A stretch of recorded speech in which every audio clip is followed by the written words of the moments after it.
बिस्मिल्लाहिर्रहमानिर्रहीम नहमदुहु व नुसल्ली अला रसूलिहिल करीम अम्मा बाद।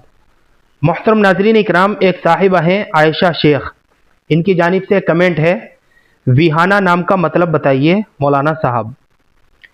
देखिए, ये जो नाम आपने लिखा है विहाना, वहाना यहीनु वहनन, इसके माना आते हैं कमज़ोर होना, सुस्त होना।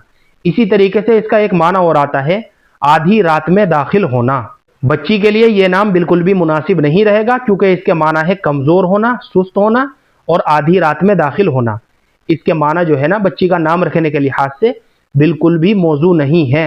इसलिए बेहतर है कि आप कोई और अच्छा और बामाना नाम मुंतखब करें, या फिर अफजल तरीका तो यह है कि लड़कियों के नाम सहाबियात के नामों में से मुंतखब किए जाएं, अज़वाज मुताहिरात के नामों में से सेलेक्ट किए जाएं, ताकि इन नामों के असरात हमारी बच्चियों की ज़िंदगी के ऊपर भी पड़े। अब सहाबा सहाबियात के नामों को रखने का एक फ़ायदा तो यह होता है कि इन नामों के लिए माना की तरफ नज़र करने की बिल्कुल भी ज़रूरत नहीं होती है।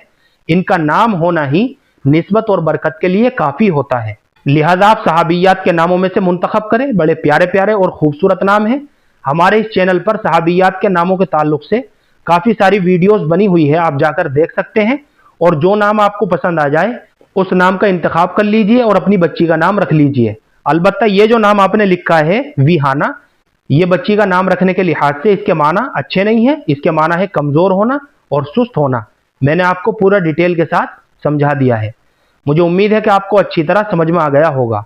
अल्लाह हम सबको सुन्नत व शरीयत पर पाबंद फरमाए। फ़क़त वल्लाहु आलम।